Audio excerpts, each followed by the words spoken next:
Ovo je moj prvi osvojeni pehar do 8 godina. 2013. godine se održavao taj turnir. Tad sam imao nepunih 6 godina. On mi je isto mnogo značajan, ja njega narod čuvam sa velikom pažnjom. Ajmo sad ovaj. Ovaj ovde pehar je iz 2018. godine sa državnog prvenstva i posle tog turnira sam ušao u reprezentaciju. Ovaj ovde pehar je iz ove godine, prvi međunarodni turnir. Do 14 godina u dublu sam osvojio, veoma mi je značajan pošto je prva moja titula na međunarodnom podijumu.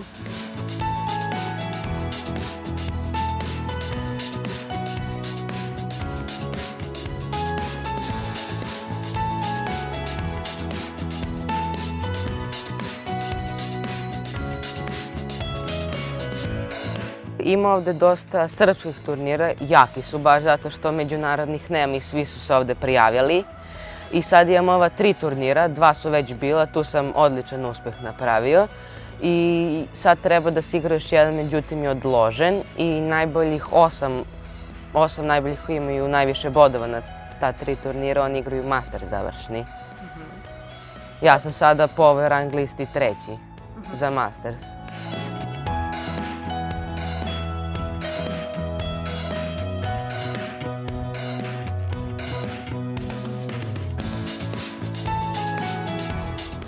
Ovaj ovde pehar je sa takmičenja o poznavanju saobraćaja. Ja sam trostruki uzastopni državni prvak i ovde sam osvojio prvo mesto 2016. godine.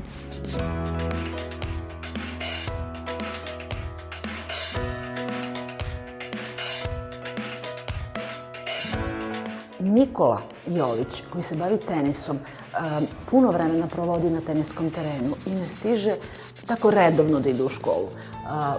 Podršku mu pružamo time što nastavnici sa njim rade, na primjer, online i kad nije bilo ovih uslova specifičnih u kojima smo sada.